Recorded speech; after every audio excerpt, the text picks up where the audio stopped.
Se ainda havia alguma dúvida a respeito da diferença de capacidade de jogo do Santos de Jorge Sampaoli e do Corinthians de Fábio Carille, essa dúvida foi por água abaixo, foi pelo ralo na noite dessa quarta-feira, 12 de junho.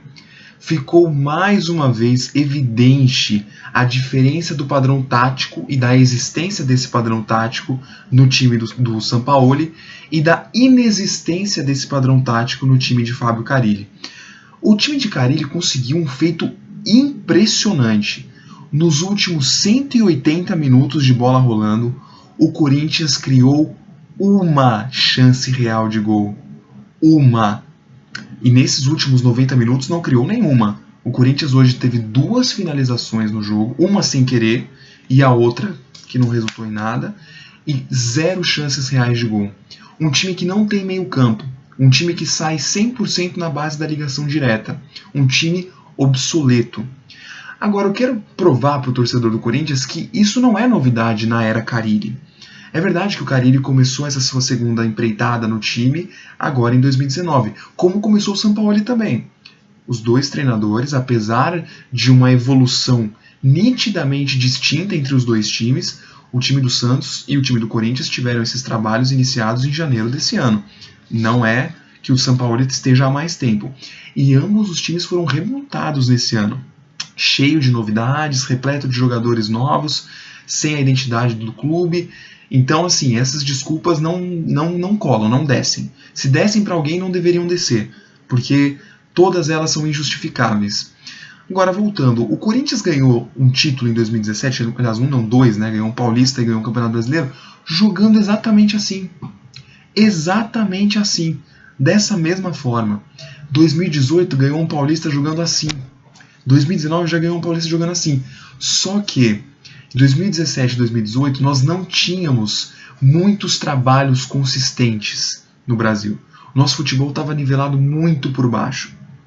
Nós não tínhamos um Thiago Nunes fazendo o sucesso que ele tem hoje no Atlético, com continuidade do trabalho. O trabalho do Fernando Diniz não era em um clube de mínima expressão necessária, como é hoje no Fluminense, e nós não tínhamos o Sampaoli no Santos. O futebol brasileiro estava nivelado totalmente por baixo.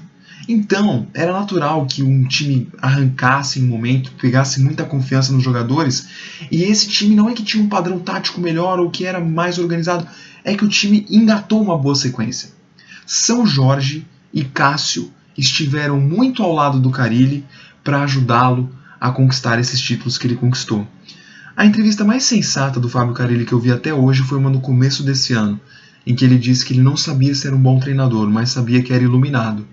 De fato, Carille, você é muito iluminado.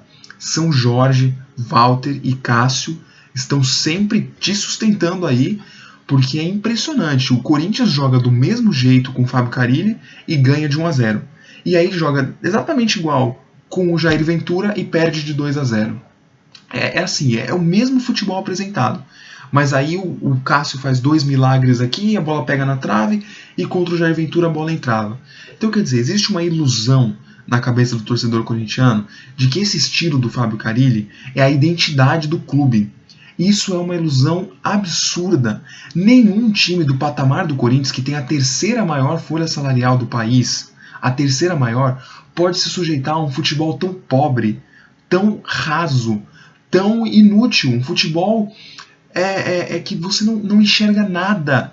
Sempre se espera alguma coisa de um time do nível do Corinthians, e o Corinthians não tem nada.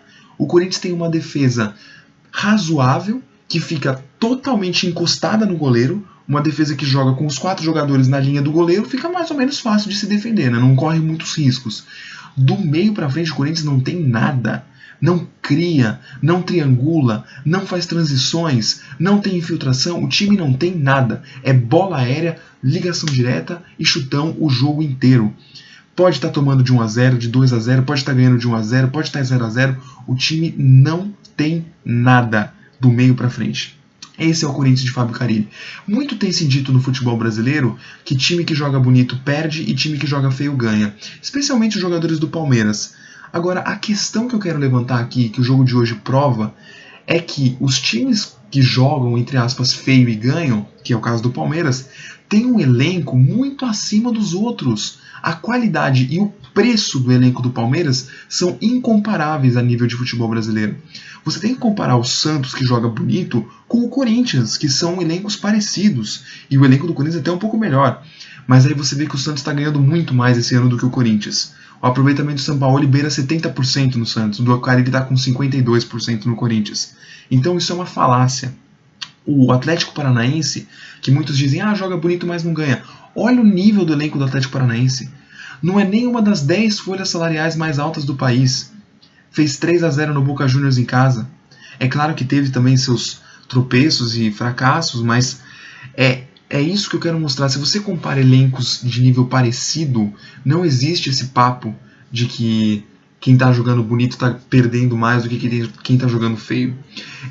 Apesar de ser corintiano, eu torço muito para que esses técnicos deem uma boa chacoalhada no futebol brasileiro e nesse imaginário coletivo que se criou, de que quem joga feio ganha e, portanto, deve-se incentivar esse jogo medíocre que times como o Corinthians têm praticado, e time que joga bonito perde.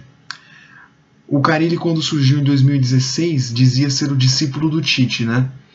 Bom, ele deve ter faltado a muitas aulas desse seu professor, porque o Corinthians de 2015 do Tite estaria revirando no túmulo, vendo a aberração que se transformou esse time do Carille. Forte abraço.